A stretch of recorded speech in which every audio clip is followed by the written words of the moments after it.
Good morning, good afternoon, good evening, as the case may very well be today, actually. We'll find out in a minute. Wherever you're watching this from, whether it's on the live stream, whether it's on a playback, you're all very welcome. You're very welcome to a post-match carnage. I thought one is needed. We done a post-match reaction yesterday, and post-match reactions can be very raw, very, just raw. Raw is the best way. We usually like to sort of talk about things about 24 hours later. Some people may have calmed down, some people may have gone madder. I guess there's only one way to find out. And of course, when we're like this, we need to have some people to talk to. It's always good to talk. And I've got quite the panel. I've got the man who's usually the most calmest out of us all, Conroy. Conroy, how you doing, Bonnie? Bonnie Scotland, how's things?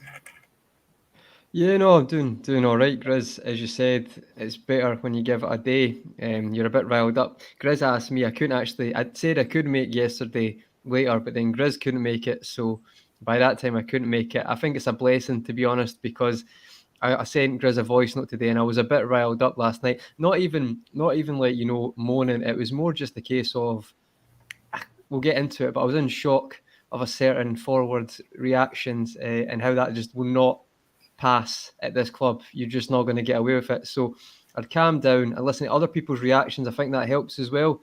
As much as I think Twitter's a toxic place at times for analysing incidents, it can be helpful a day later to look at different opinions and people seeing it from a different angle. So that's definitely helped me, Grizz, and I'm glad I'm on the show tonight. As I messaged you this morning, I was quite looking forward to discussing this game. So yeah, looking forward to it.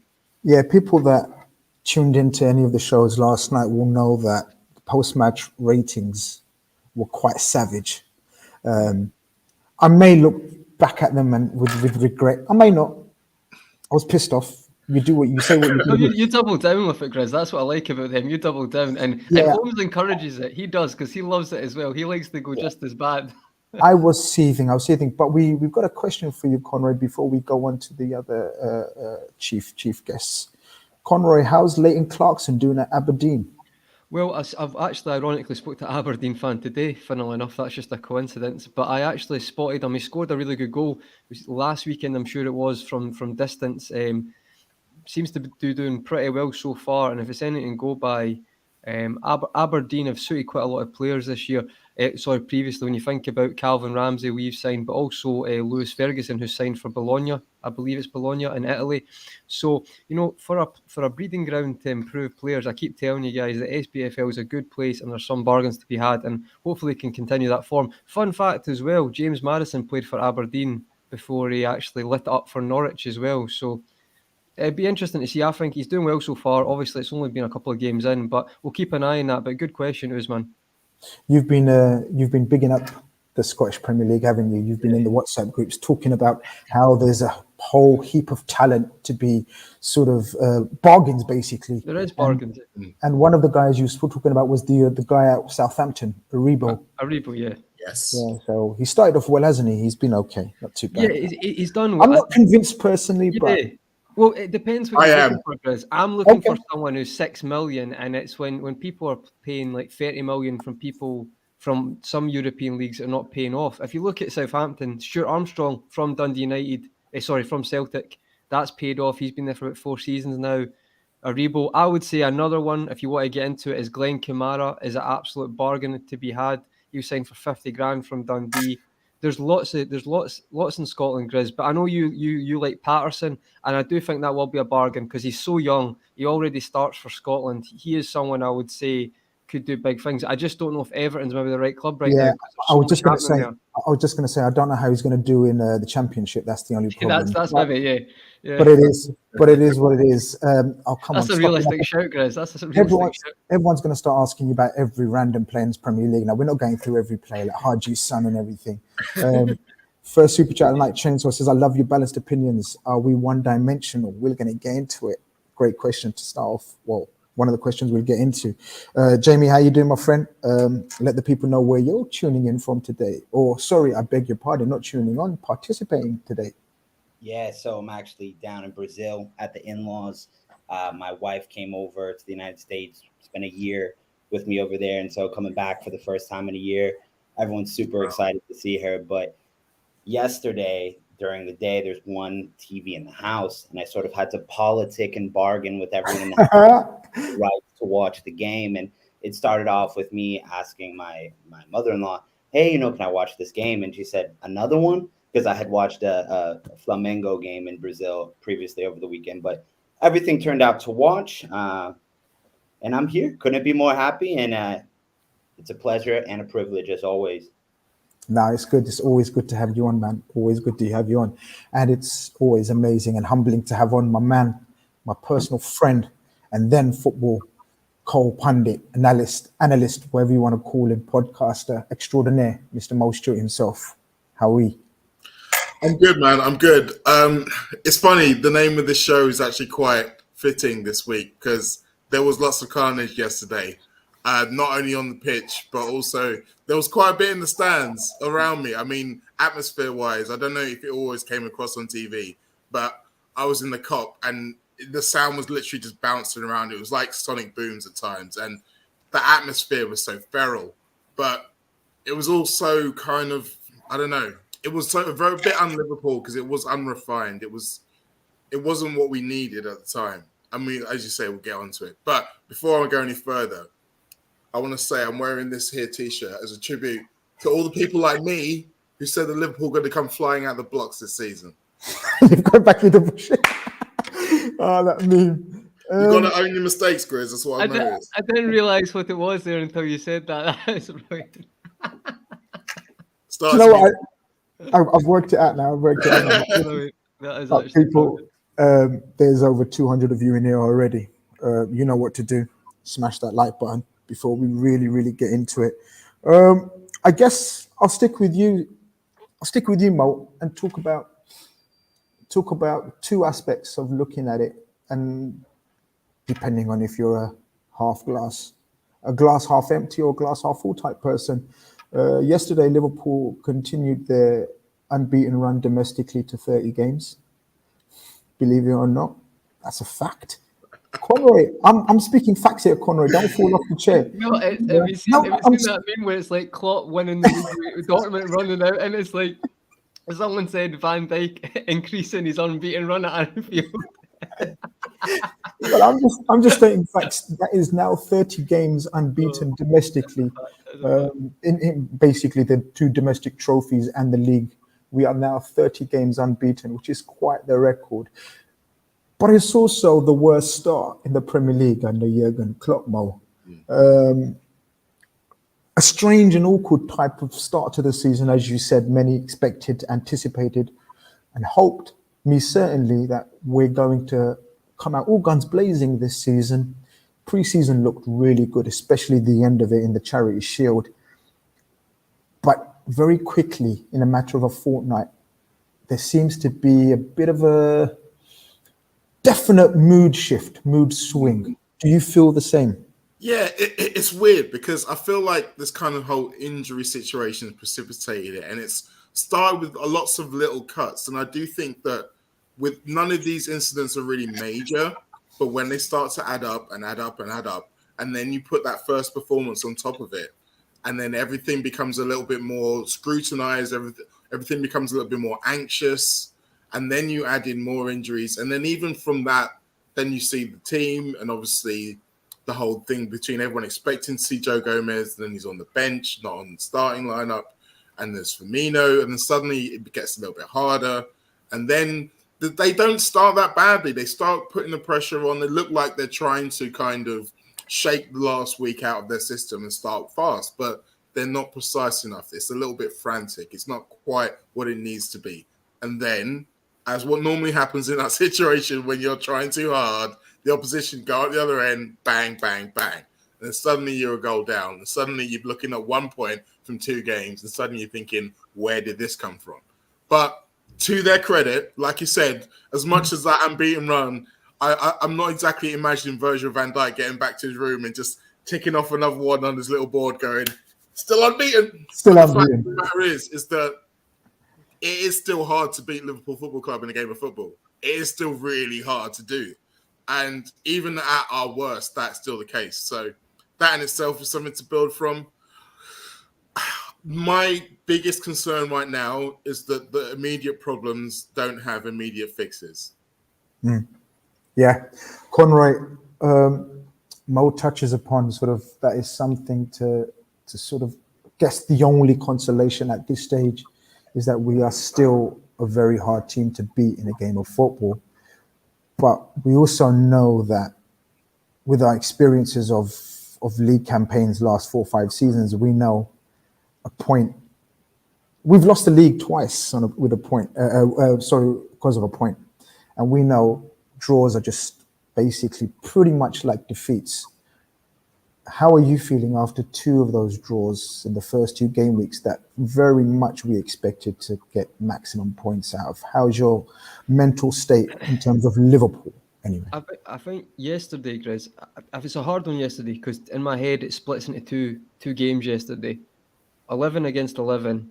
But then when you're 1-0 down with 10 men, and we'll talk about the incident later, I do think, and I know, listen, I'm annoyed as well. I'm just saying, from looking at that firstly, it's actually very hard for a team with 10 men to create any chances. And I still don't think we created any clear chances, by the way, since we got a man sent off, because it is hard, because they've got a spare man, and to be fair to Palace, they've done pretty well at exploiting that and making sure. And they also hit the post as well. You can't forget with Zaha. But I would say that I was happy with what they'd done with 10 men because it did take a lot of spirit. But I've got to be honest, it's like someone made a really good point today, and I actually agree with it. It's like, okay, you play Nat Phillips, we're going to play the high line, that's the way we play. Understand that. But we have got to score more goals for a team. If that is the way we want to play the risk reward. But for me right now, I'm seeing a lot of risk and I'm not seeing a hell of a lot of reward. And I'm not being reactionary because we've had that in the past. But yesterday, it does feel that everyone's quick on Nat Phillips, and we'll speak about that. But in my head, it's like I said to Grizz before the game, it's like that team's got more than enough to win that game, and they need to step up. And they didn't at the end of the day. They didn't. There was a lot of clear chances, and they didn't take them. And I'm looking across at Man City right now, and I'm just seeing a team who seem to be tactically the best they've been. And maybe I'm looking at that for a short space of time. But if you look what they've done to West Ham, who were the best at breaking against them in previous years, and you see us who are, I wouldn't say we're struggling to adapt to Nunez, but last night was definitely 2 steps back from the Charity Shield and the buzz around, as some of the comments are saying, we're all buzzing at pre-season. It's definitely went a little bit back.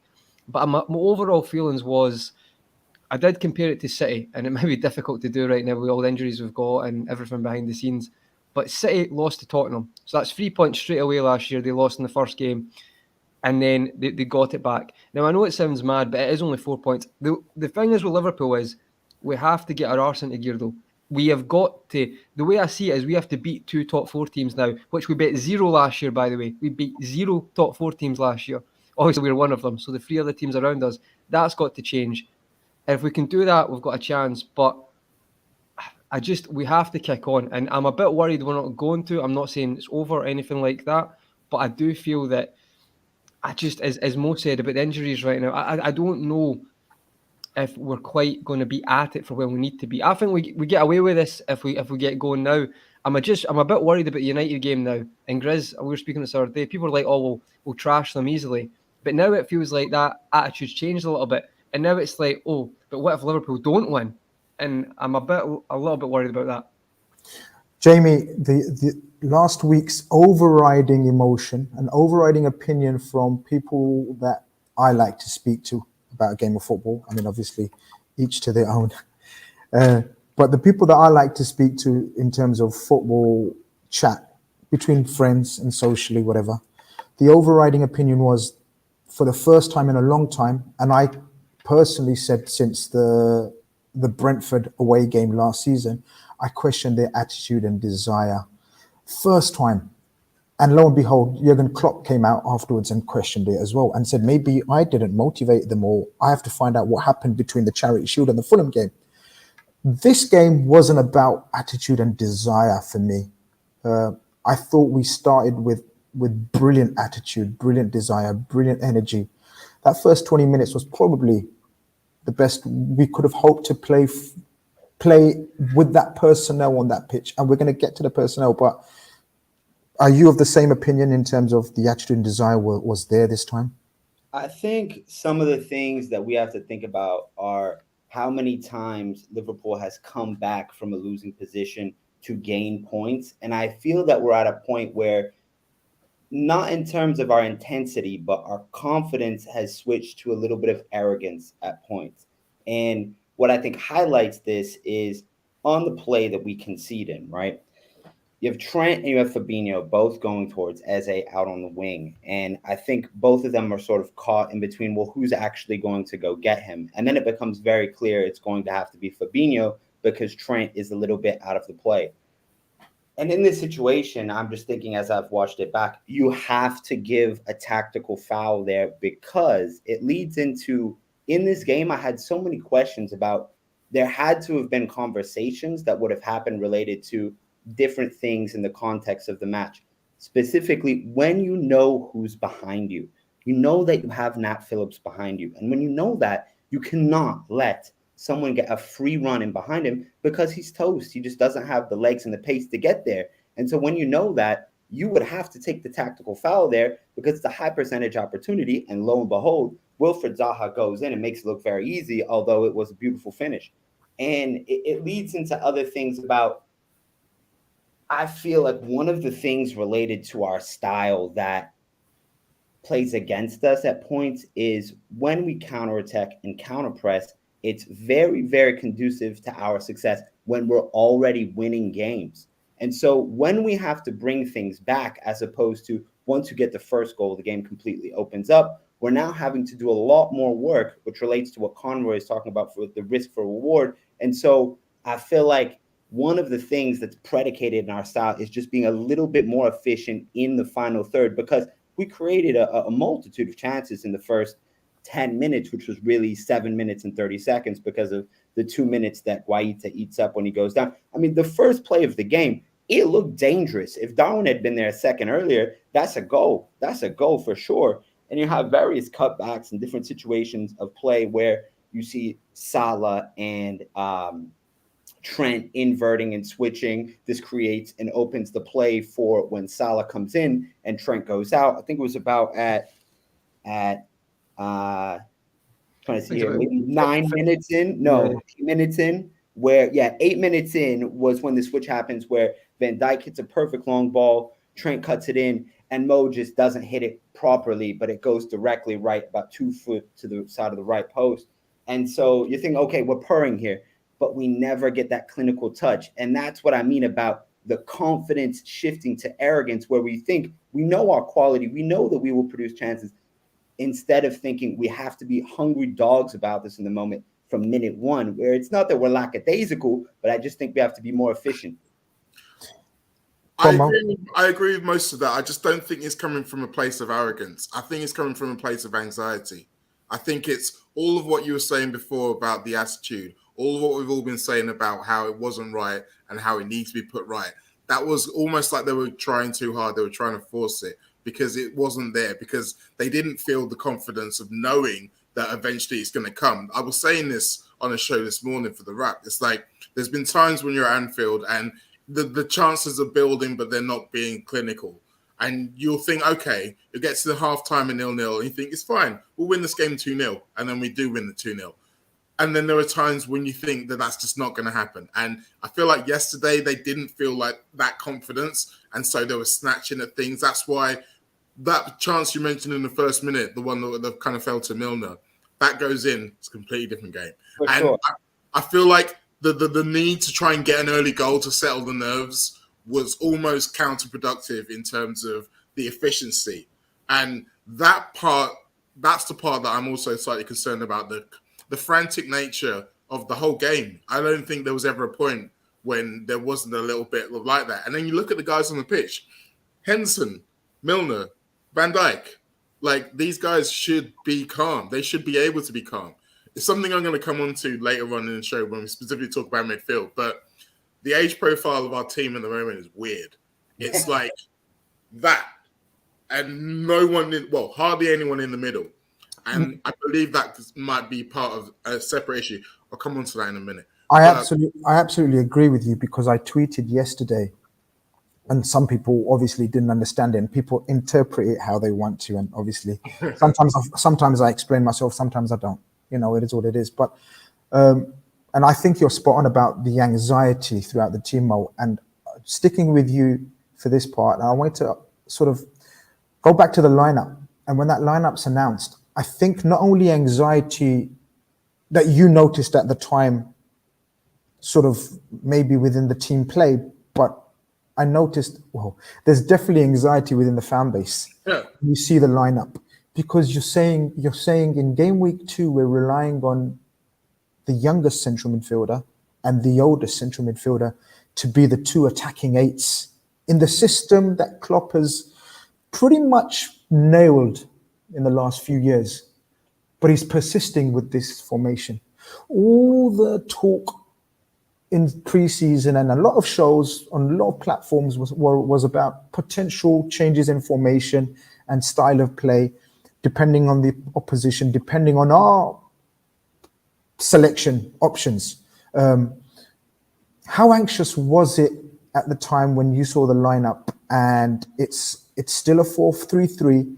It's the youngest and the oldest in the combination of 8s. It's a very much out of Fabinho, and then the crucial one, it's Nat Phillips and not Joe Gomez that's been selected for probably one of the best counter-attacking teams in the Premier League. Confusion was probably my overriding emotion, because where I was, we were basically outside of the pub and I was looking at the lineup through the window. So I didn't get to hear the explanation of who was missing for why. But the fact that they were on the bench was the confusing part. If Joe's fit to be on the bench, how is he not fit to be in the game? Like, that was the part that was confusing me. And again, obviously, we didn't see Firmino. We didn't see Naby at all, which tells me already that either something's changed since the press conference, or Klopp wasn't being on the up and up in the press conference, because he made it very much sound like Naby was going to be involved, and he wasn't. So, yeah, those kind of ideas. The thing, going back to what Jamie was saying before about in the moment of the goal and what they should have known, I do wonder how late that decision was. Like, I don't know whether or not they knew that Nat was playing the day before and they'd had a session with him, or whether they knew or they made the decision on game day, which, I mean, would be, unusual, but not completely unexpected. And if they did make it on game day, then that would kind of bring a little level of anxiety and a little bit of the indecision. I mean, you want just to I'm so sorry, just to butt in there. I told Conroy and the lads I had heard that it was a late fitness test, and I did put it about 3:00 in the afternoon that Nat Phillips guys is starting, and they were like, "Oh shit!" I said, "Yeah," but he's not confirmed because Gomez will have a late fitness test. I think that explains possibly the anxiety all around. Yeah, and that's fair enough. And so yeah, that does kind of ring true when you look at the way it played out on the pitch. The frustrating thing for me though is, I don't know about you guys, but Joe Gomez looked fine. Like, Joe Gomez looked like he could have played 90 minutes. Now, I don't know, maybe that's just recent, like, bias or what have you. And again, I don't want this to feel like this is just us bashing Nat Phillips, because as we'll go on to, there were lots of other problems in that game. And there were lots of things that he did well. Like, I noticed he won 2 headers in the first 12 seconds, which kind of made me laugh. But the point is that if you look around the scenario around Palace's goal, yes, Joe Gomez could have quite easily just been caught square the way that Phillips was, but he'd have recovered. He'd have got back there. And that would have made a big difference, because at that point, Zaha had no other Palace attackers alongside him. He was on his own. So he'd have had to go through Gomez and Van Dijk and Alisson. I mean, he did a good job with the latter 2, but 3 of them? Conroy, sorry, go on, you was going to say something. I mean, you could say that Van Dijk called his bluff, and Van Dijk got egg in his face as well, though, because you know what I mean? He called it and he went, "Pick that out, mate." So, I mean, it's very easy to have a go at Nat Phillips, and I understand that, but I'll be honest with you, I don't know any teams who have 5 centre-backs who can play a high line the way we do, like in world football, never mind in a team. So, again, it's like, you're asking a player who I think is probably the most improved player I've ever seen, and I'll stick by that. From that season, he kept us up. Like, I thought he was like a League 2, League 1 player. And now I do think he's a Premier League player. I'd say lower Premier League teams like that, he could get a game, because I think on the ball, people might not like to hear it. I actually thought he looked better last night on the ball than I'd seen him. I thought he had about 3-4 crossfield balls to Robbo that no one will talk about now because that's not the narrative, but fine. I actually thought he'd done pretty well most of the game. But I understand if you make a mistake to the goal, obviously it affects your rating. I'm just asking people to be a little bit more, reflect on the full performance. And again, Nat Phillips to me could get a game, like see if he goes to Brentford or someone like that. I do think there's some teams in the lower half. I think he's proved that he can be a Premier League defender. But when you're asking someone who can defend like that to play in a high line, I don't know many fifth choice centre backs who have the pace like that we've got. We've got 4 who are like that with Konate, Gomez, Van Dijk, and Matip. I'd say Matip reads the game really well. I don't know if you've got a fifth centre back. I wanted to come in, but I saw Jamie's mouth open wide, so he wants to come in. Say Van den Berg, but he's got no experience.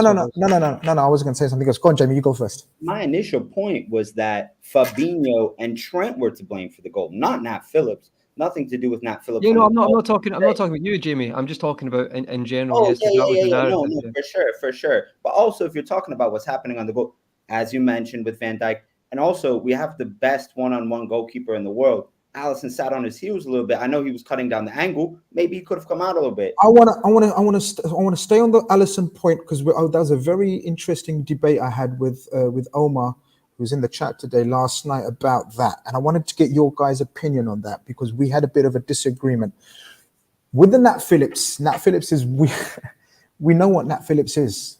There's no one who's going to sit here and. If you look, there's 2 extreme opinions in every walk of life. You either go overboard with the criticism or overboard with the praise, right? There's no in between. You cannot slaughter the guy because he doesn't pick himself. He doesn't pick himself. Jurgen Klopp knows what he is and picks him for the system that he plays. And you're absolutely spot on, Conroy. He can absolutely play in a Brentford back 4 or whatever. I agree with you. But it's very evident and very clear that he can't play, in my opinion, just my opinion, he cannot play in a team that plays the way we play, especially not only in terms of the high line, but I disagree with you about on the ball. I think the beauty, or one of the weapons that we use, and it's not often spoken about enough. Often, of course, Van Dijk's crossfields are always spoken about, but the speed of our passing when Joe Matip is in the team, or even a Joe Gomez, is not spoken about. It's the pace of the pass. Oh no, I agree with that. And it's not his fault. And it's not his fault. Than people are giving credit for. That's. I was just saying he looked better on the ball than he was. He is, but not to the level and the style. No, definitely. I'd agree with that.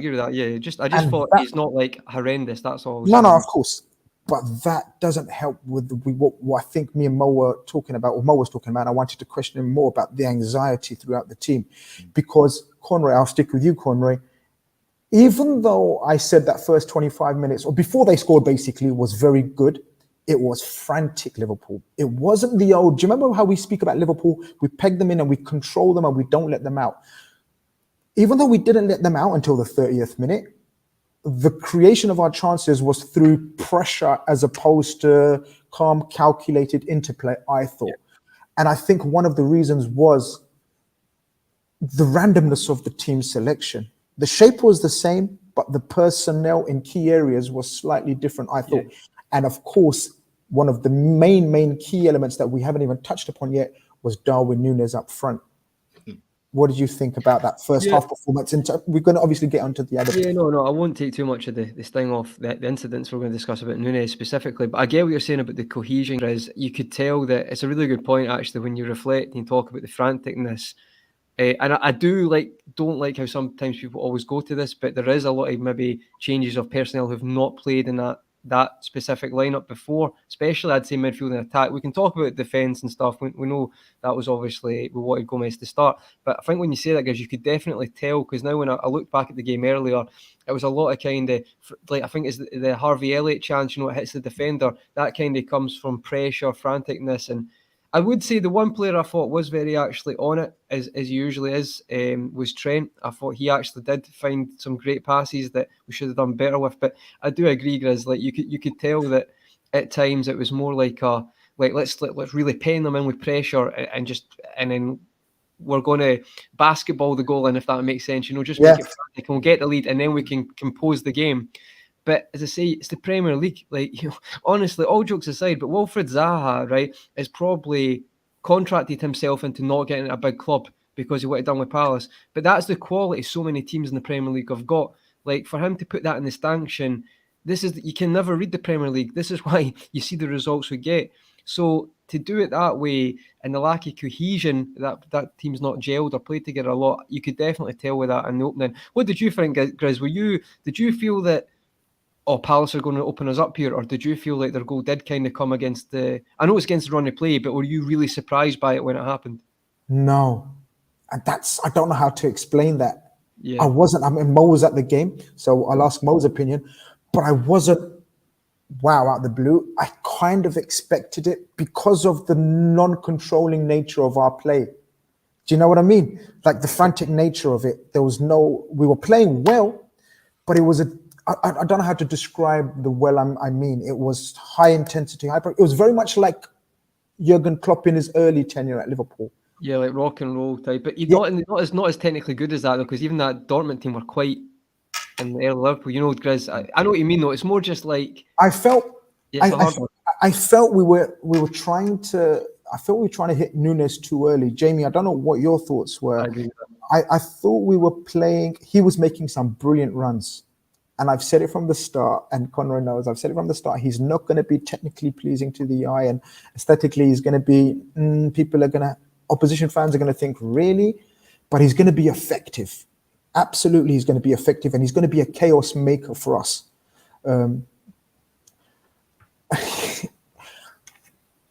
It was chaos, but it wasn't the chaos I was expecting, if you know what I mean, Jamie. I don't know. I wanted your thoughts. It was chaos that progressively looked like if Darwin had played 20 minutes in the second half, that he was going to score, in my honest opinion. If you're chasing a game, yeah, I get that. Yeah. And the thing is, he gets himself into good positions, and because of the problems that we had at the back yesterday, everything was a little bit delayed, because when you don't have that fast ball playing center back like Matip or like Gomez, everything is a second behind. There were several times that Phillips would shuffle the ball out to Trent Alexander-Arnold, and we'd get a good pass in down behind the lines to Mo, and he'd get something in off that, but it was still just a couple seconds behind what we normally have. And with Darwin, the thing that inspired me the most to believe this is a guy who will have success with Liverpool, whether it was the right decision in the moment or not, there was a play in the first half where someone has the ball in the left side of the field in their half, and Darwin is like 1 yard away from someone and 1 yard behind someone on Crystal Palace's back line, and he's shouting, "Give me the ball." And so to have that confidence as a striker is something that I think that you need to have. And the situations in terms of decision making, there were several runs that Harvey would make off the back of Darwin, or Mo or Luis Diaz would make in front of Darwin, depending on where things were. And the cross from Trent or Robbo would just get overhit. And we saw it again in the second half with Tsimikas, even though Darwin wasn't there. And so I think we were just off at that 5% in crosses in our decision-making, as opposed to a cutback and then a cross. But I definitely buy a lot of stock in Darwin, because as he plays more, I feel that he gets in opportunities to score. And eventually, with this high volume attack that Liverpool have, these guys will score goals, specifically Darwin. Just a couple of super chats before I come to Mo, and I'm going to come to Mo it's a good segue about the super chat. Brendan Jefferson, appreciate the support. He says, Mane, key to breaking down low block. And then Jamrock, big shout out to Jamrock. He says, JK said TAA, Trent and Fab were there to trap Eze and failed. When we played like this in the past, and it's not fluent and it's not beautiful and it's not crisp passing and the moves are in the track, Mo, what we used to tend to do was look to Sadio Mane to break the deadlock, regardless of how he was having a first half. Many a time when Sadio Mane couldn't trap a ball for the first half an hour, and I've been at many a game where I think, what's Sadio doing? But suddenly he would just score that goal. And same with Diogo. Jota's been slept on, and I said Jota's one of those guys that's just a killer. We're gonna have to be patient, I think, and I know people are not going to like this, and we haven't got time to be patient. And I get it. We haven't not got time to be patient because we're messing with Man City. But unfortunately, the case is we're going to have to, there is an evolution of sorts taking place before our very own eyes. Luis Diaz is different from Sadio in many a way. Darwin Nunez is completely different to any of our forwards stroke attackers that we've had in the last 4 or 5 years. There is going to be an adapting time now, period. 100% there is. There's so many different parts to that. Going back to the original thing with Mane, I do think that he was good at breaking the deadlock in terms of he was good at, I don't know, seizing the moment, finding the right time to score the goal. Yeah. But I do agree with you. My point to that was going to be that we do have Diogo Jota. In terms of breaking down the low block, the guy we're missing is Thiago. That's the guy we're missing. And thankfully, eventually, he will come back. But yeah, it's the whole evolution of the actual forward line. We've kind of been fooled into thinking that it's going to be seamless because every guy comes in and looks like he's hitting the ground running. But there's a difference between when you are new to a team and the game plan is pretty much just do your thing as much as possible. Do the thing that we bought you for.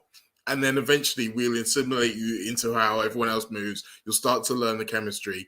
So that initial point where they're just going on instinct, that's great. That works really well. When you're trying to incorporate them into the team, that's harder. It's a lot harder. So it can look like they've kind of gone on a little dip. And Diogo Jota went through that. I feel like there's some people who felt like Diaz has gone through that too. I'm not so sure. But these are the growing pains that you're going to get. So it's going to look like maybe it's not, they're missing that other guy. They're missing the connection that other guy had with our other guys. But we will build new ones. It's a bit of a bad time for him to be suspended for 3 games, though, I have to say, for all of those reasons. Because as much as we can do it on the training pitch, the point is that you need to have the other team moving around to be able to know exactly how it works, because you need to know how they react when you do what you do. That's a key part of it all. And that's why our team has been able to be successful for a long time while still really doing a lot of the same things. If you think about it, that's the reason why most front threes don't last for 5 years together, because teams work them out. The reason why teams found it hard us to work them out is because we were like, okay, well, we know what they're going to do, so we can just plan around that as well. And we had the individual quality and we had the chemistry. You need all of those things together. What we also had last year was good players to come off the bench. So when that didn't work, they could come on as well. We haven't had that either. So I don't really think it's just, this is the problem, this is how we fix it. It's all of these things put in together are all having an effect on the unstable in the ship. What I do take slight issue with is the idea that it's already too late. As much as, yes, Conrad pointed out before, City lost the first game of the season and won the league. So it's not over, and that was 4 points. With 4 points, so 3 points. We also caught up a lot on them towards the end of last season. Don't forget. We made up a long run. So for that to have happened, City would have had to go on a run of not winning games. And I know at times it looks like they are the Death Star. But like I always say, even the Death Star had a little hole in it. So that's good. I like that more. That's good. I mean, people are going to talk about, oh yeah, well, City aren't going to drop points. They're going to go, like, there's only one team in the last 100 years have gone a whole season without losing a game. Doesn't happen a lot. And there's been a lot of teams in that time. Absolutely. So the idea that they're absolutely categorically not going to lose games and not going to drop points, I don't subscribe to that at all. Can I just add, Grizz, before just the most point about Nunez? What I would say as well, football's a funny game. So see the biggest thing, we're going to speak about it soon, annoyed me yesterday is, see if we win that game with 11 men and Nunez is involved in the winner, this is not even a conversation. I know that sounds if buts and maybe, but what I'm saying is, smart players or players with that mentality know that they could be rotten for 90 minutes, but if they score the winner, especially strikers, no one talks about it. The problem is, he didn't give himself that opportunity. That worries me more than anything else, because if that's what worries me in that game, because I've seen lots and lots of strikers who've been poor score the winner. And the fact that he just ruined that for himself is what annoyed me the most. I know we're going to talk about it more, but that's one of the things that this has made this a bigger thing than it had to be, Mo. And he's basically disrupted his start to getting in the team, because these are 3 big games, and he's spoiled it for his teammates. That's the truth. He's got to be better than that, but I know we're going to talk about it.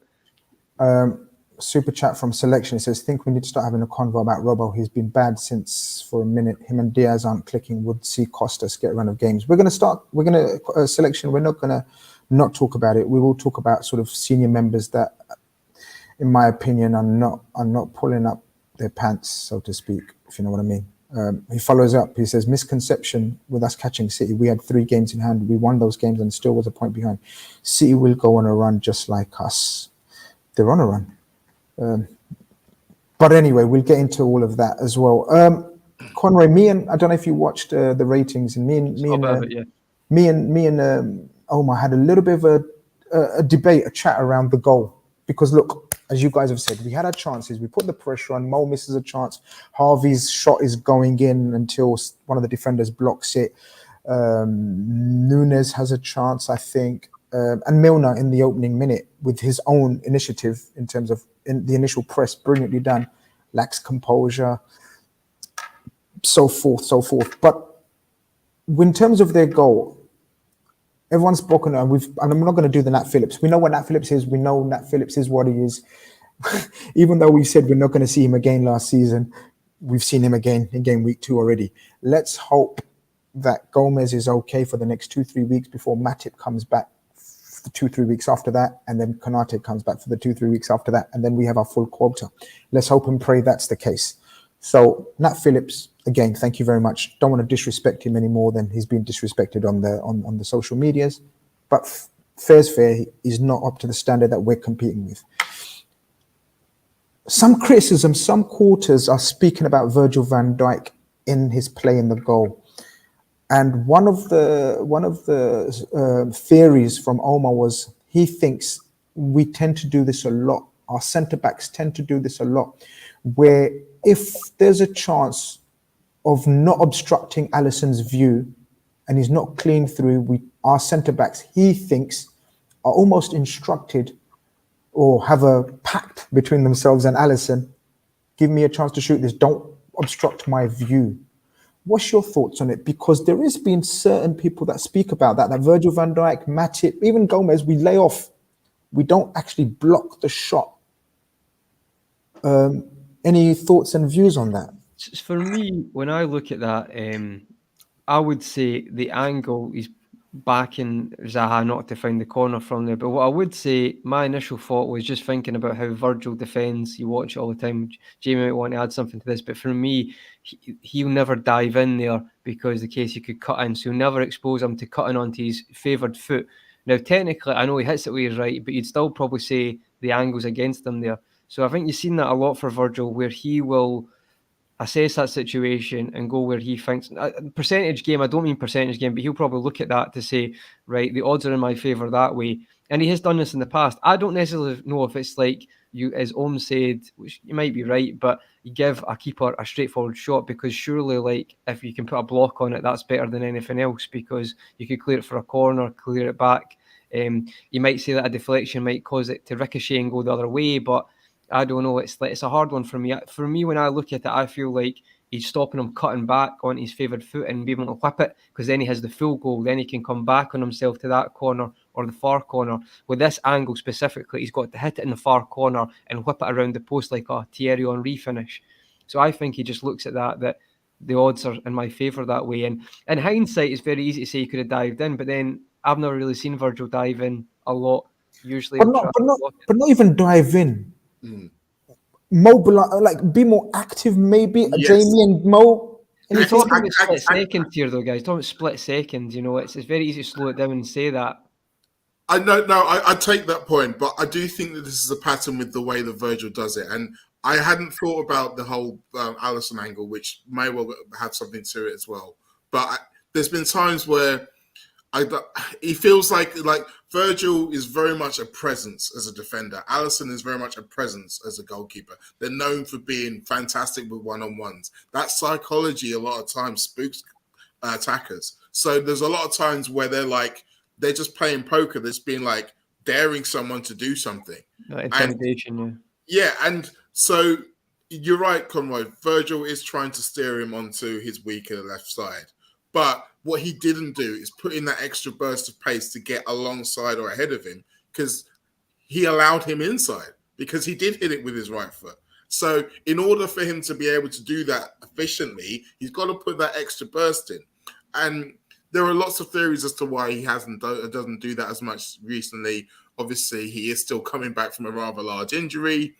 But another theory that I heard this morning, which I want to throw in there, is the whole offsides thing. Like, think about how we play. How many times someone's clean through on goal, they have the shot, and then it's offside? It happens at least twice a game, sometimes 3, 4, 5 times. Like, the psychology, sometimes you never know, they're going to be thinking, well, this one's probably offside. And that's a bad thing to be thinking, but it wouldn't be human if they weren't, to a certain extent, or they would be human if they were, should I say. So I don't know, all of these things, again, might factor into it. But I do think that as much as that tactic has worked for him very well, he's got to do it a little bit more efficiently in that moment and in some other moments. Speaking back on the whole deflection thing, I think Matip is different on this, because Matip does get himself in the way, for better or for worse. He does throw his leg up there as often as possible. And more often than not, it's for good. But there have been times where he's deflected it beyond Alisson. So maybe that whole theory of Alisson wanting to see things, maybe that's right. Maybe those deflections have maybe caused a conversation where he's like... Is that the De Bruyne one? Was that Matip? Am I getting mixed up? Yeah, I think it was, yeah. So maybe Alisson's just said, lads, just get out of my way. I've got this.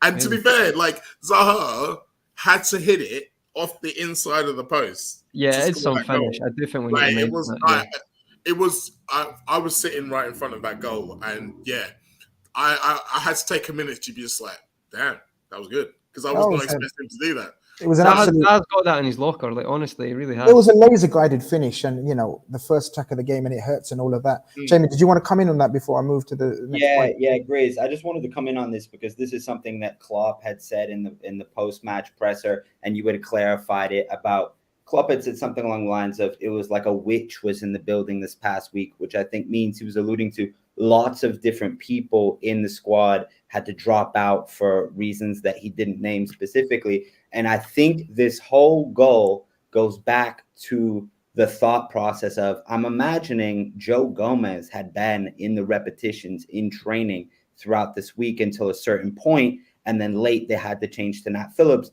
And so, first of all, the goal comes back off a really weird situation where it gets passed back to Guaita in a scrum. He absolutely bullets it out. It goes perfectly to Eze, and then Trent and Fabinho are recovering.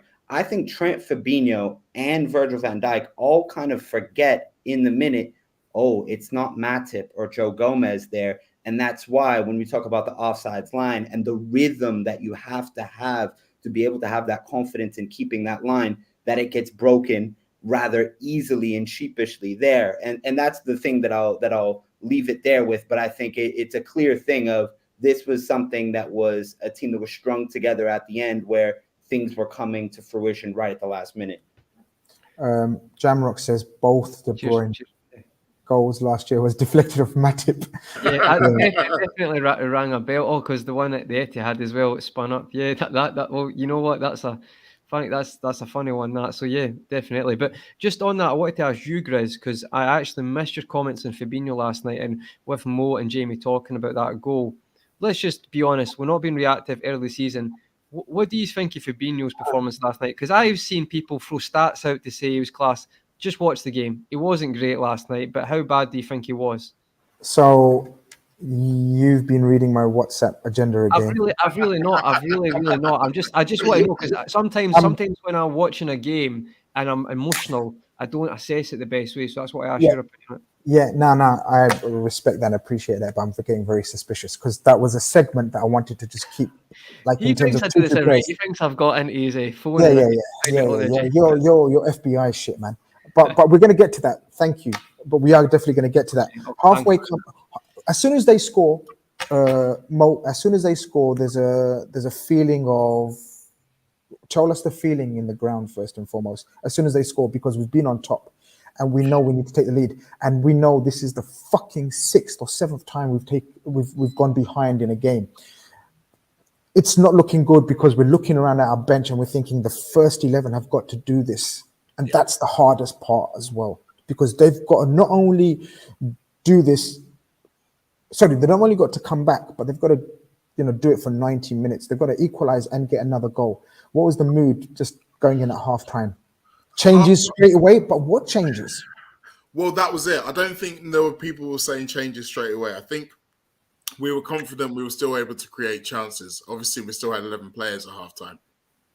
So I think it was just a frustration, and it wasn't like we were miles away. It was almost, if at that point it felt like there was just a lot of little things. I know I seem to be saying that a lot on the show, but it seems to be the theme at the moment.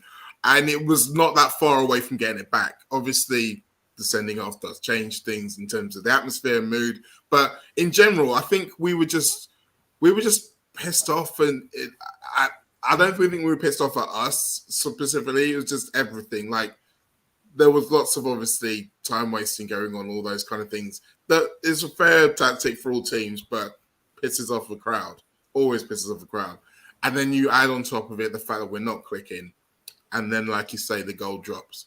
But I will counter that with the noise and the atmosphere after we scored, because I hope we're going to take some time to talk about our goal. 100% we are. I mean, I haven't seen your WhatsApp agenda, but I think I'm going to kind of commandeer it now. 100%, because look, we come out and, Jamie, I'm going to give you first dibs on the Nunez psyche, the incident, and your thoughts around it. I know you just sort of brushed your face with your hands, and like it suggests that maybe it might be a bit more calmer than it was yesterday. But if it's not, feel free to express it the same way. He clearly does something very, very wrong. And the problem for me is it had been building. It wasn't just an off incident. Oh, no. If you go look at the tape, he started to get into it with Joachim Andersen. And I understand that Luis Diaz out there is not the captain figure of the team. I understand that James Milner speaks a little bit of Spanish, but obviously he's in the midfield battle. He has other things to worry about. And I think everyone is forgetting, this is a 23-year-old young man, okay? He's still learning his trade. He's still making his home debut. And this is a guy who actually, in one of the pressers before the season had started, Klopp had said, the reporter asked him a question about, so Darwin has gelled quite clearly with the team. And Jurgen said, no, actually, Darwin has not gelled quickly with the team, which showed to me it was an ongoing project. And I do not think Darwin Nunez would be starting games if Bobby Firmino had been fit, because of the differences to system and the familiarity and bonds and rhythm that Mo and Conroy had been talking about. This was something that forced us in. Klopp even said at the beginning of the game, the reporter asked him, so Darwin Nunez is making his first start tonight. And Klopp says, I have only one striker. Yeah, of course he is. And so with Darwin building with Joachim Andersen, I think the first incident was in the first half, 27 minutes in. And basically they start to get in a scruff. Joachim Andersen then goes over the top of Darwin in one play and somehow is able to kick him on top of the head. And at the end of the half, I swear Darwin had a little bit of a scratch here. For me, this is a pimple, but Darwin had a little bit of a scratch here from something. And then at the 28th minute, Darwin gets into a foul with Joachim Andersen, where the foul is pretty bad in and of itself. And I was thinking, he's lucky not to take a yellow there, where he has to retrace the ball and he really leaves his leg in and kind of does a little bit of a scissor motion. And I was grateful that he didn't do more damage and that no one got hurt on the play. And then he goes over and he smacks him like this. And I thought, oh, it's popping off here. It's popping off. And I'm not going to take any blame away from Darwin. What Darwin did was stupid.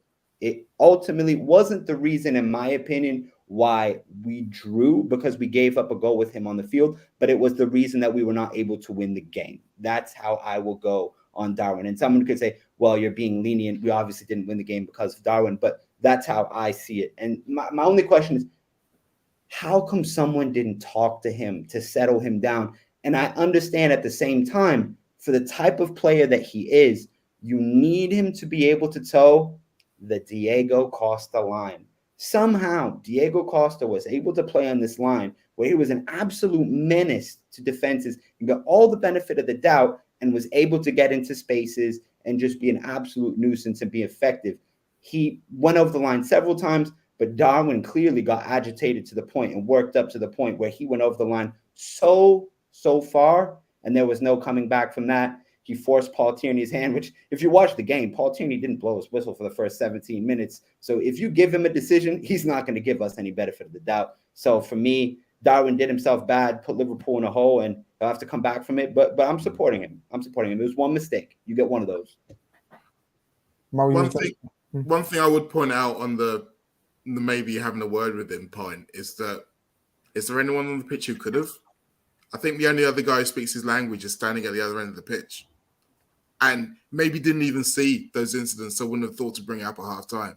Like, we talk about the whole Thiago being a bit of a godfather to the Latin guys in the squad. Yeah. He probably would have been able to pick up on it and probably would have been able to say something. Because obviously, once he gets the red, you see Milner going over to him, and it's like he's trying to get across to say, look, it's done now. However you're feeling, just get off the pitch. We got to get on. And it's not really coming across. And that's, again, we often forget how important language is with all of these things and being able to understand each other. But not only language, and Jamie's got my mind thinking now, and I think he's raised a very good point. And I want to add to that, guys, and I want to get your thoughts. Again, this is something that takes time. The more you play with your teammates, you understand their psyches, their levels, their limits. Well, people have pointed out in the chat that Milner does actually speak fluent Spanish, so I should probably mention that. But I don't know, maybe. But even Milner, that I made, that he was in the midfield battle, he was occupied with other things. And that's a very good point. But not only that, you don't know a new player's limits and how he reacts to situations. Now, not to say that he needs to be his hand held, so to speak.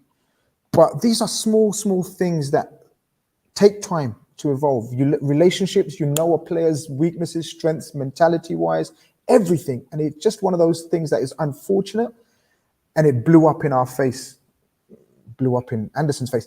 Anderson didn't do nothing wrong, by the way. We're not making an excuse, people. Anderson done what every centre-back will do. He done it the week before, Mo. He was roughing up Arsenal forwards as well. It's not even that. It's the fall. Like, if you've seen the fall. Yeah. But yeah. It's just like, what is he doing? He's like yawning halfway down. Like, I mean, but that's just funny. But honestly, like, the thing about it is that it's actually really clever from Anderson. Like, I don't take a lot of pleasure in shouting out Trevor Sinclair for anything except that overhead kick for QPR. But I was listening to him on the radio when I was in the cab, and he kind of played it out from the kind of pros perspective, and it sounded spot on. It wasn't even just the fact that they'd been going at it. It's that just before that incident, basically, he'd kind of rubbed his head on Anderson. Anderson had drawn the ref's attention to it. And he said, look, he's just done it. And while he was doing that is when Darwin did what he did, when the ref's attention was drawn to it. And it's just like... But it's at that point, Mo, it's at that point where certain players in a team that knows everyone and it's the same 11, whatever, pick up on that and either speak to the ref, like Henderson would speak to the ref there. Right? So that's where you need I mean, I don't know if Bobby would have got involved. I don't think so. Diaz is having his own, at that stage, frustrating evening, and we're going to get onto Diaz next. I think the frustrations in the game comes into it as well, Seriously, I do. I think sometimes it's particularly when things aren't going right and everyone has their own theory of why, it's easy for you to kind of get caught up in all those things and not be paying attention to those kind of sidelines things such as that, and paying attention and getting the dark arts. The dark arts, yeah. And again, that rolls back into the whole anxiety argument that we weren't quite able to process things in the way that we do at our best because of this anxious nature. And of course, that's going to completely calm down once we go to Old Trafford. Yeah. Can I just jump in on this one, Grizz? I'm going to disagree with you there, guys. For me, 23 is not young in football. I get you might think a kid, he's a professional. No one should have to hold his hand in a park to stop him from headbutting a player. He should have that as a professional footballer. It's not good enough. If he thinks that's bad, I can tell you 5 clubs who are centre-backs will do more. I can tell you championship teams who do more than that. The fact is he's shown a weakness already 2 games in. He's shown that I don't even think Anderson done anything close to wrong, to being honest. That's for me, that's low-level stuff, and he lost it. Could have got sent off for the first headbutt, never mind the second one. To me, he's never been sent off once for Almeria. That shows a weakness to me. And every centre-back in the Premier League, look at that thinking, that's easy. But see, this, I said this on the show before, and I absolutely 1000% agree with it. Yes, they will try and wind him up. Yes, they will all do their best on it. But I think that now it's not going to work. I think in a way, the fact that this has happened now and how it's happened and how big it is, this is not going to happen again. No, if it does, it won't be there for very long if it does, because that's not how we play. I think you can use this incident as a way, because what we were talking about in terms of having a word with him is not to absolve him of the blame. It's to say that we as a club who are normally on top of these things, are normally looking at the finer details, miss that finer detail. That's the point I was trying to make. Yeah. Not absolve him of the blame. No. And they will know that they missed that final detail. And so they will be hammered. That's a pretty big detail, guys. That's a pretty big detail. If the fact that he can't control himself in the situation. No. It's not controlling. This is what I mean. It's just a one-off situation. It's the temperament, Conroy. You can't work out a temperament of a player just like that, and especially if it's a mix and match team, pretty much. You pick up, like if you know someone, for example, let me give you a funny example. I know when Robertson's being spoken about in the chat, I know what's happening in your brain. For example, look at that. Do you get what I mean? His face literally. No, it's true. If someone is slagging off Robbo, I know you're starring messages in the private, and you're like, I want to get I'm just giving you an example. That's how teamwork works. So a player, and I would have known that if it's your first time on the show, and then suddenly you explode. Do you get what I mean? So you got to know your teammates. You got to know your players. I do appreciate that. He's wrong.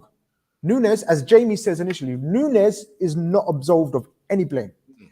But going forward, as we must try to see how it doesn't happen. Now, he's apologized straight away, and I know the kind of player that I've seen already, and in terms of attitude and his social media responses, shows me he's stronger mentally than that, and he knows he fucked up. And he's not a Suarez that's going to lose it all the time. I know it's... You play like Suarez, you can get away with it. For example, Michael Owen got sent off very young at Old Trafford. Do you remember against Fing? Yeah. It happens. It can happen to a striker. And it never happened again. Never happen again, and it won't happen again. Sorry, Jamie, you had to come in there. No, the 2 counterpoints that I wanted to just throw in there are, okay, for context, we already mentioned how Joaquin Anderson was going straight to Paul Tierney. I didn't see many of our guys going to Paul Tierney, and that being the context of Paul Tierney.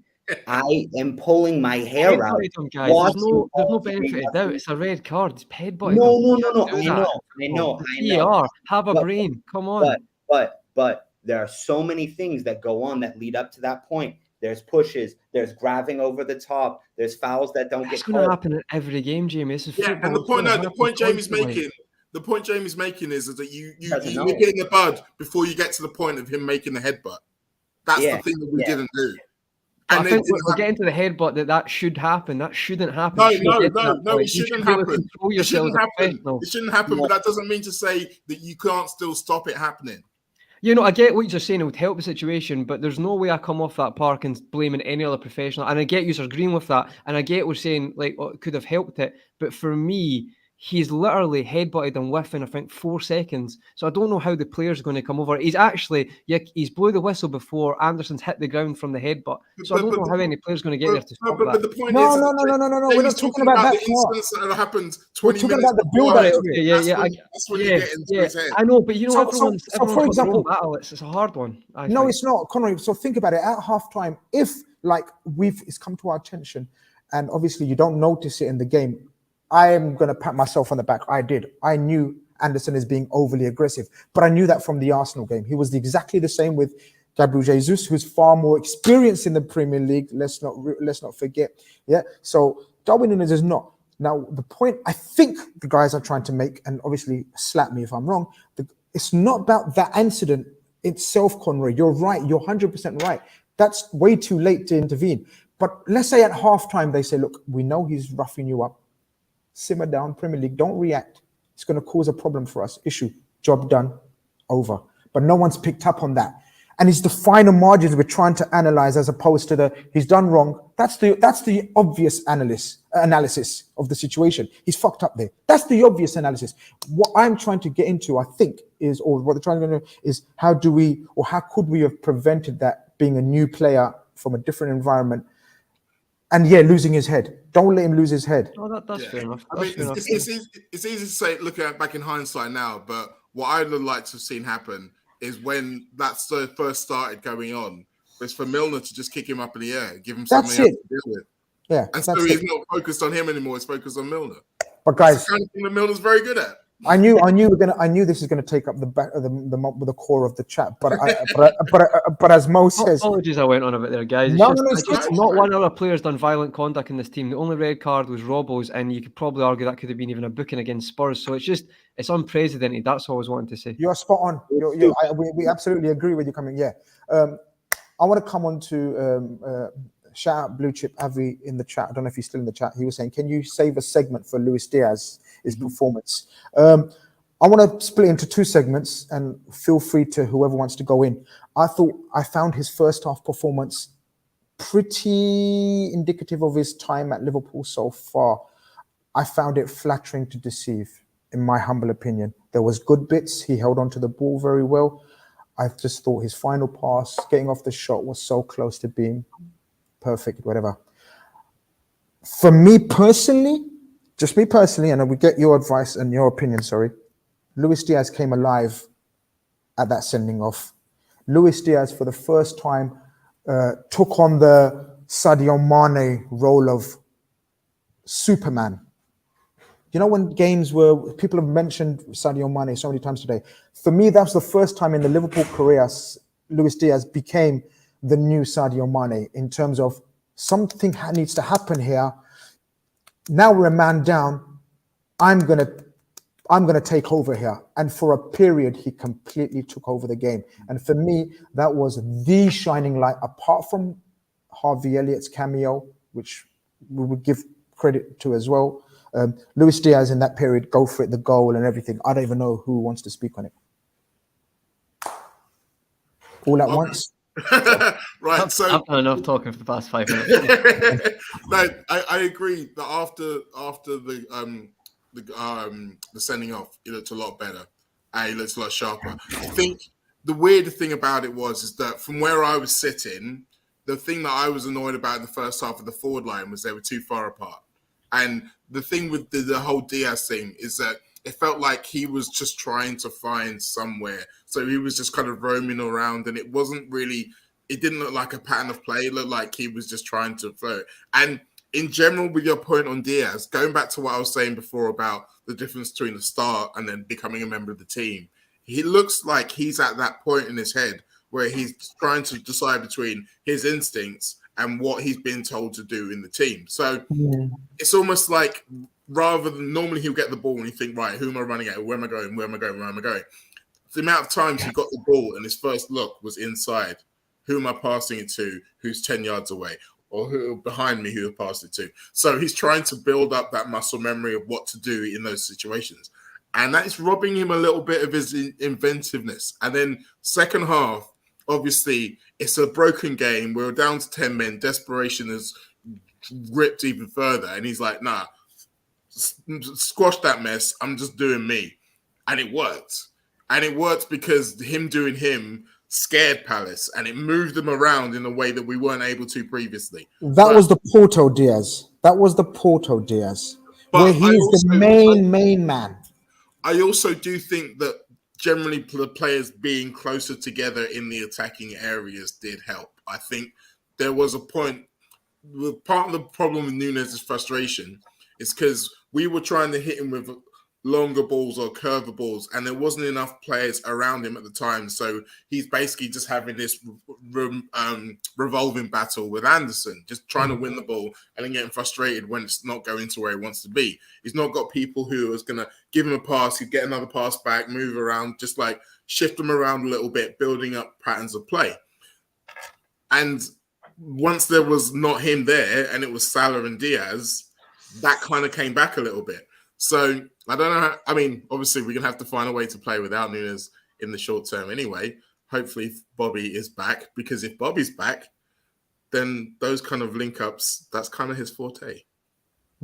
Jamie, you want to come in there? Yeah. I mean, one thing I've seen from Diaz, and I believe it might have been in one of the first games he played from us, and I saw this in his highlights when he was at Porto, but he has a specific signature move where he can cut from the left into the right and get a shot off, and it's very, very hard to stop. I don't know if it's the velocity that he generates with his hips or whatever it is, and I feel like we've only seen that a few times from him at Liverpool, where I've seen it, and when he's done it, people haven't been able to get close to him, but you can see he's stuck in the second thought of, okay, I have to play the system as opposed to what I know is my bread and butter. And obviously, over the course of time, that will lead to success for the team and him in the system.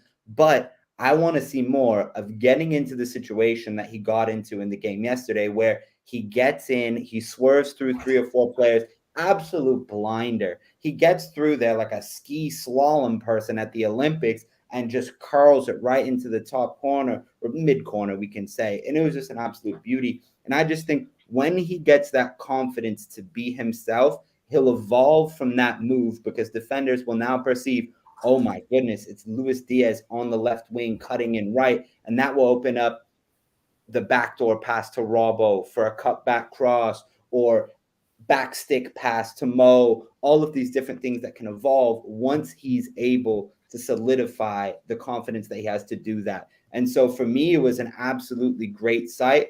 But one of the things that I thought about was it was needed, but it was also kind of lucky. Like, that wasn't something that came from a pattern of play. And so obviously it's a huge boost that we have players of that quality and caliber who are able to do that. But at the same time, it's not something that we're going to be able to rely on forever. Yeah, it's a rabbit out of a hat, isn't it? Saved the game with that. Yeah. That's the key to having those great players, though, is being able to get that balance between having them in those patterns of play that's repeatable, but also being able to go off the reservation so you can surprise defenders at times when they have got a good game plan or when you're in a low block. We talk about it like it's simple. It's definitely not simple.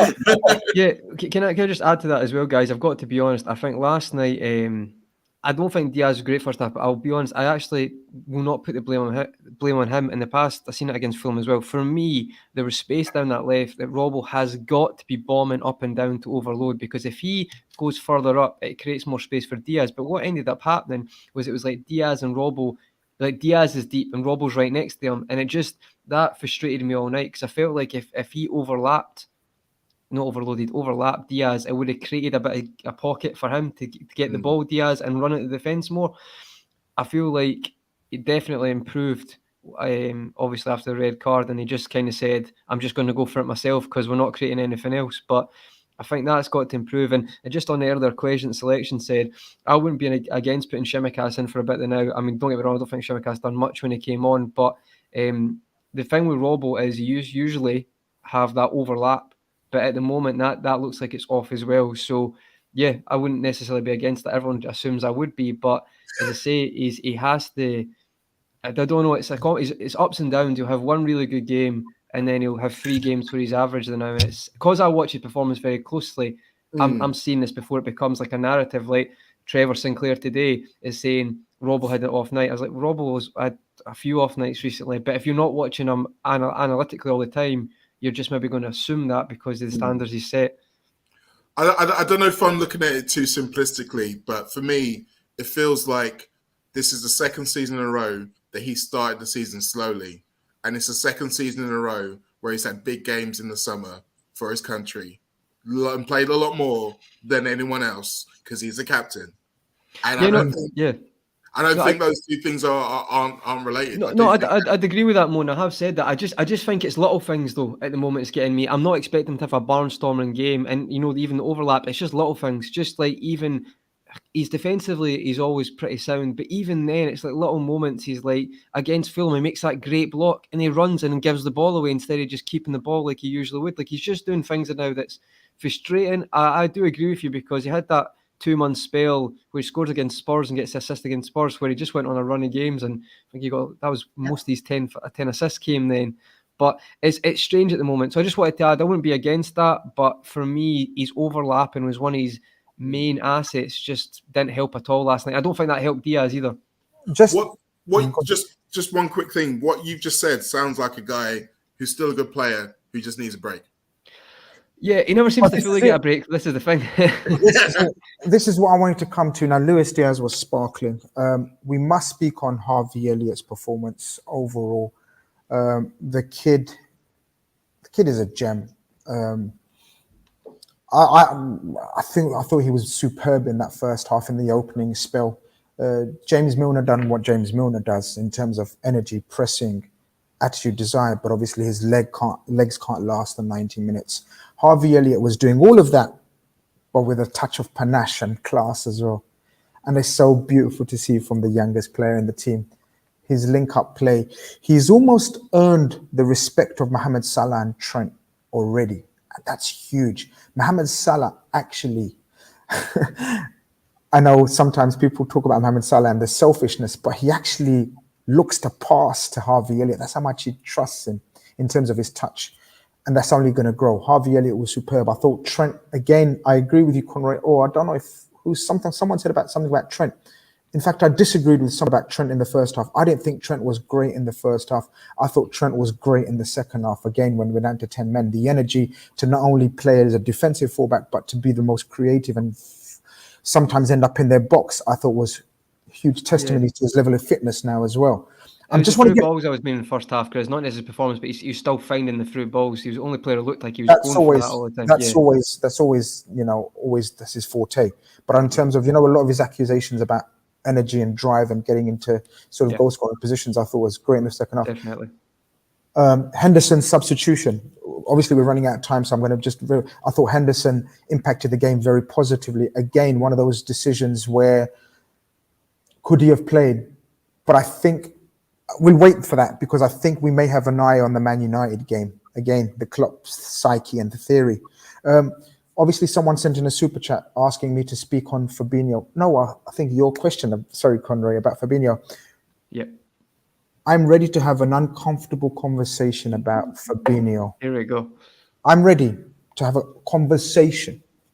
I'm not here to condemn Fabinho to the scrap heap like they do on Twitter. That's why I didn't want, there's so many questions on Fabinho and Henderson on Twitter. I hate talking on Twitter anymore. But in this environment, I think it's fair and it's logical to have a conversation about Fabinho. I'll quickly go first. I think he needs strong competition in there. We spoke about the Robertson playing a lot of football. In the position that he plays for a Klopp team, it's crucial that your fullback is the most energized and refreshed player in probably the whole squad. Similarly, the number 6 that we're trying to create, especially now with 2 more attacking number 8s, Thiago less when he's playing with more of a controller, Fabinho needs to be spot on every game. I believe Henderson is of equal ilk in that 6 in a lot of games against certain opposition. I think yesterday was one of those opposition and games where he could have started. Fabinho, I'm going to put it bluntly as it is, Fabinho has been stinking out the gaff for me for a number of months now. I've said my piece on Fabinho. I don't know the reasons, guys. I'm not an expert. I don't know the solution. I'm not an expert. But just as a fan, I'm here to express my opinion. And I thought Fabinho's pace of pass, his strength of pass, his selection of pass, his slowing down of the play, he's not working the angles. It was almost like watching the Champions League final where they said, let Fabinho and Nat Phillips have the ball. Of course, I don't know if that was Vieira's tactic, but the amount of space he was afforded and what he'd done with it, it didn't correlate for me, especially a man of his experience and class, which I know he has both of. Well, I mean, the first thing to mention is that the passing itself, it's not his strong suit.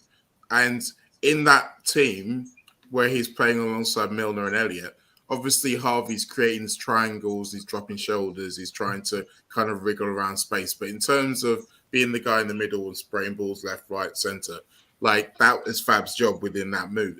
Normally he's got Thiago. Again, talk about Thiago, he does that bit. But you take it on. Oh, if Thiago's not there, if Henderson's not there, you increase that tempo. I agree. And I think that you're right in as much as that his form has been on a slide for a while.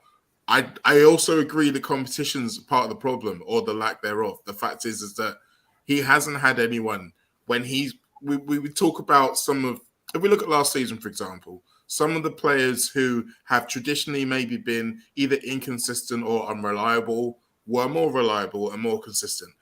And that was partly because they weren't necessarily having to be used all the time, every time. No one was ragged to death last season, arguably, except maybe Fabinho and maybe Mo Salah towards the end of it.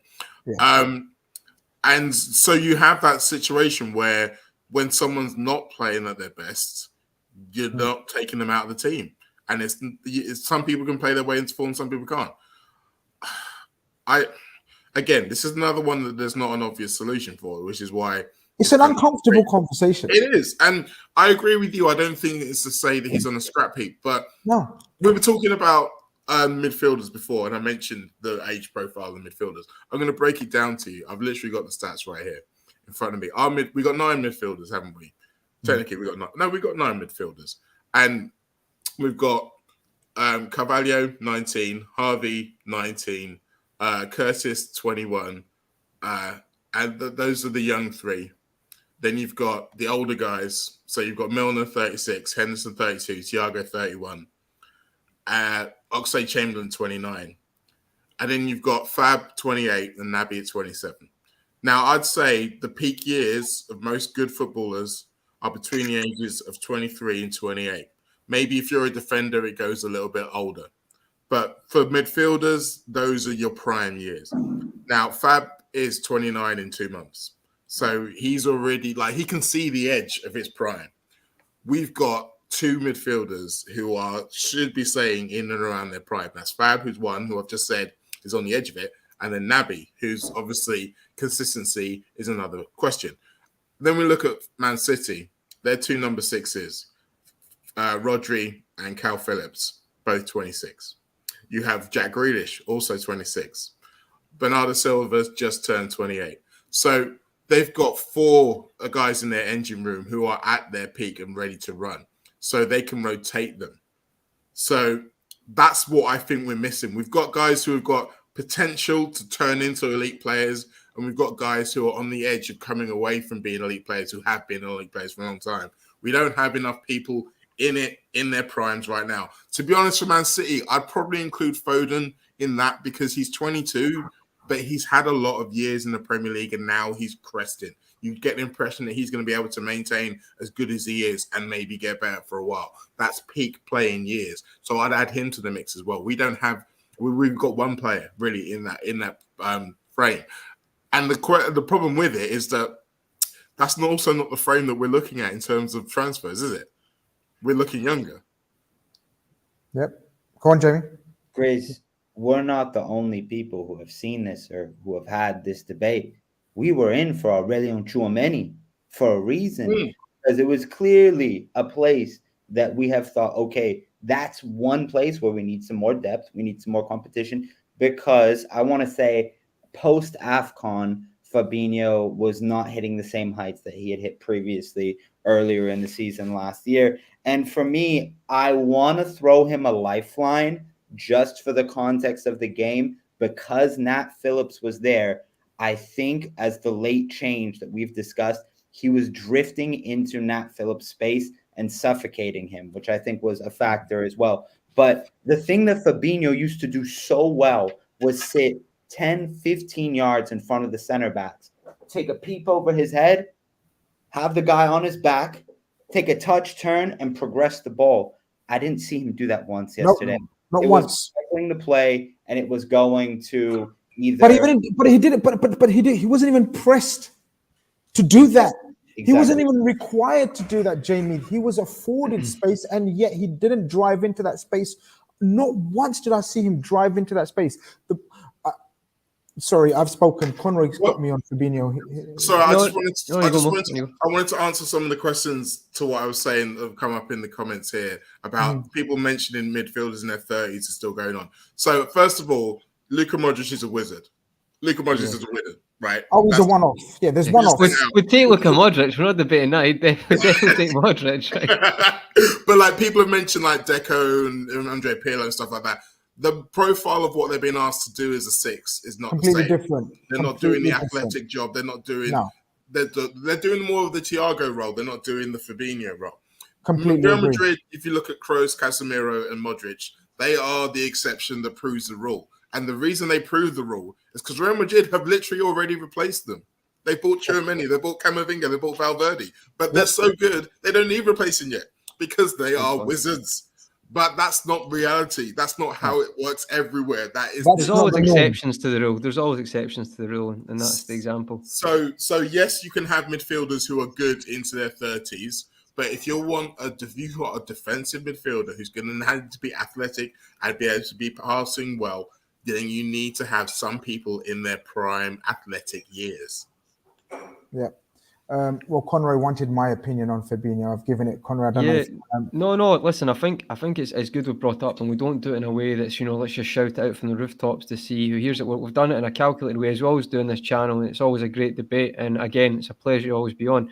But I'd say, Grizz, it's a strange one because I think he's been on a dip. But there's certain performances because we have his standards so high that you just think it's maybe being a 6 out of 10, but we maybe put it as a 7, 8. Just what I mean, just because it wasn't necessarily a poor performance. But we just talked about Robbo. Now it's different positions, but we remember thinking a race for Fabinho would be good. Now let's take away the United game because Grizz, you'll be doing the preview. We're not going to touch on that. But in general, going forward, we spoke about this on RedFellas quite a lot. We've said Hendo's best performances have been in the 6 as of late. Now, I think there will be a game soon where he'll play there, and I think he'll play well. And then I think that'll become more of a conversation, but that might allow Fabinho to get a break, and that actually might help everyone involved going forward. I don't know if he'll do it with United, though. I'm not going to touch that now because we'll save that for the preview, but I feel like that might help us going forward. I agree. My only issue or question around that is that I was going to say who's playing other 8 months. Well, I mean, what is that? But no, I genuinely don't think Hendo likes playing there, and I feel like it's something that he's always. It's got to be taken away from him. He's not got a choice. I know. We've heard that he came. We know. No. But what I'm saying is that when it comes down to it, obviously, if he has to do it, he has to do it for the good of the team, and he obviously will do it for the good of the team. But I do think that the reluctance to do it has been because they're trying to find something else. And the whole him signing the new long-term deal thing and all of the noises around what he wanted and around how he wanted to do it, I don't think those things were just batted around and then suddenly they've all been forgotten. I think they are playing a part on some level. But that's not to say that it won't happen. And I agree with you, Conroy. I think that's what should happen. I just wonder whether that's come into why it hasn't happened as much yet. Interesting one. Jamie, you was going to come in there? Yeah, no. To come in on Mo's point real quickly, I think that probably that was something that was an idea at the beginning of last year. But then with all of the injuries that transpired so quickly to Harvey, Naby periodically, Thiago periodically last year, there was only the option of filling those 2 8s and then Fabinho as the DM, as opposed to when you have the riches of an 8-9 man midfield to choose from, or an 8-9 man center midfield group to choose from for the 3, you'd be able to get that rotation in naturally. But with the injuries that have progressed, we haven't been able to get that fluid rotation in organically to the point where it wouldn't be taking away from situations when you need to have confidence for the lineup. But at the same time, then you'd be able to have the freshness of Fabinho, which I just don't think we've been afforded that chance, because obviously these are really smart football people who think about all of the ways, and the 21st century modern football has to be able to play multiple positions to the benefit of the team. So I'm sure that was an idea at some point, and it's just not happened due to the unlucky things that have happened. Just a super chat from LFCR786 who says, are we just forgetting his form next to Thiago? No. His performance against Villarreal at home last season? No. Superb. Plus many others? No. Not to mention world-class at centre-back and DM in 2021. He's not got legs around him anymore. I've not forgotten his form next to Thiago. Thiago, there's also an argument Thiago could make me look real neat on that pitch. That's Thiago comes into that parallel category, and I don't know, Grizz, I've seen you at foot golf. I thought you were pretty good. I think you're doing yourself a disservice there. But the point stands. the point stands when Fabinho, and I've always said this, when Fabinho's good, and it's majority of the time he's good, he's 8+. But when Fabinho is a stinker, like I believe he had yesterday and against Fulham, he's like a 3. There's no in between with Fabinho. But yeah, look, there isn't legs around him. That's an absolute valid point. I do take that on board, and I do think when him as a 6. Look, I don't know the answer. I'm not saying I know the answer. I'm just giving my opinion, just my opinion amongst 3 others, and hundreds and thousands of others. My opinion on, I don't think his form has been up to standard. That's just the way it is. He comes in and says the 8s next to Fab don't run anymore either. I agree. Look, Hendo can't do it. Thiago's legs are on the wane as well. Hendo and Thiago legs are, and that's again back to Mo's point about the age profile and how much football they've played and the rotation, the ability to rotate those 8s like other teams can. So look, we're kind of agreeing with you. There's a fella in the chat who's, I think, probably very angry. I think it's you, Stefan Mack. There you are. 2 games in, and you, man, football men are shitting the bed. Have you not watched the game for the last 30 years, or are you reactionary? No one shit the bed here. No one said anything about shitting the bed. No one said the title's gone. We just title's gone. We're just having a lovely chat between mates. Did you hear what I said, like, at the beginning of the show, the whole 100 years thing? No. Yeah, but it is what it is. Listen, at the end of the day, it's been an awkward start to the season. 2 games in, 2 points on the board. Old Trafford next, just up the road to our most fiercest rivals. I guess history suggests that our most fiercest rivals.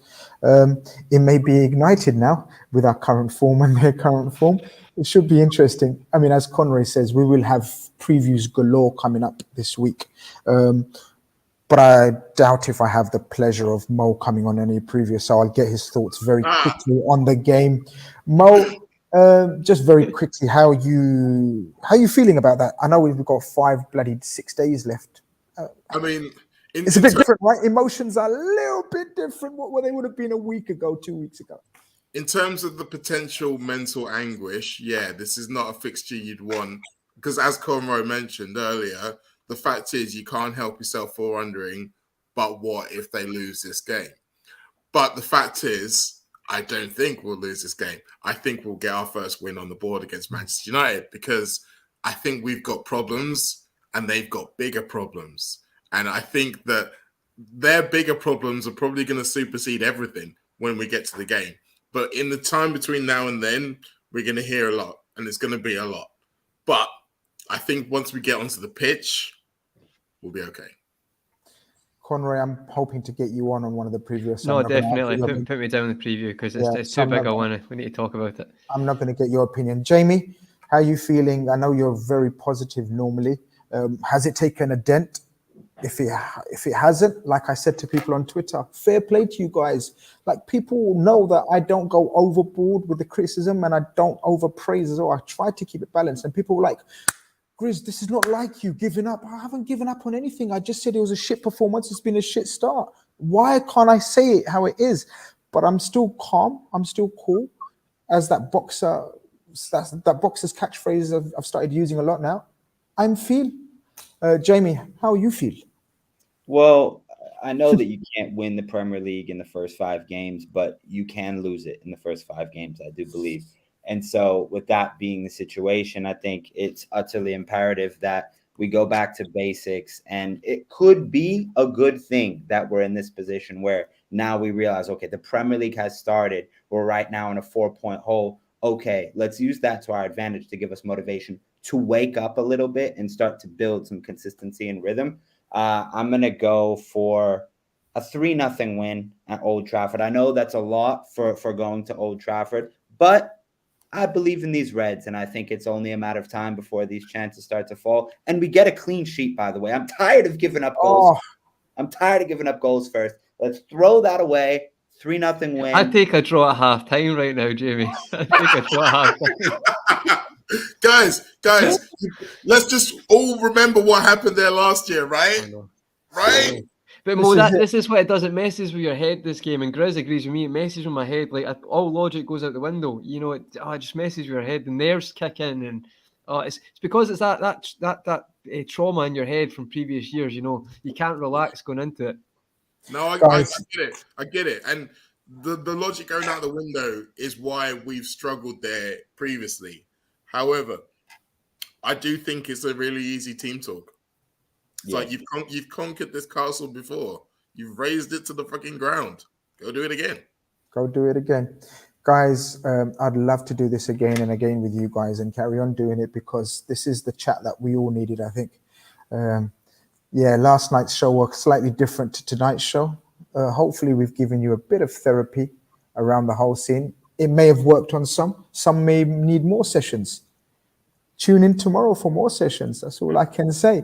But thank you very much for your valuable time, Mo Stewart, first and foremost. Thank you very much for your time, sir. No problem. It's a pleasure, as always. And Jamie, of course, enjoy. Well, how long are you out there for now before you go back to the States?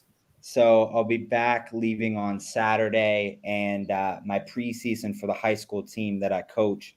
Shout it out. Shout them out. Shout them out. Somerville High School out in Somerville, Massachusetts. Hopefully these boys have been training for their 2-mile test. The results will be in. We'll see who's had, burgers and fries over the summer. We'll see who's been You see who the James Milner is in the team. You see who the James Milner is. That's brilliant. Yeah, who's coming back with the beard? Exactly. Conroy, of course, as always. The steady Eddie, the James Milner of my team. Appreciate it, guys. But shout out to Jamie and Mo. That was a top chat, guys, and I feel a lot better because I've not actually been on anything since the game. So thanks very much. And Jamie, as always, mate, some of the stuff you bring up I didn't even think about, and as well, Mo, just like the experiences and the narrative we spoke about tonight, always top, guys. So thanks very much for coming on, and cheers again. Top show. If you haven't somehow liked the show for whatever reason, I can't think of a reason myself, unless you're insane, like the stream on your way out. And here's to upwards and onwards, I guess. What else can we do? Take care. This has been the Post-Match Carnage.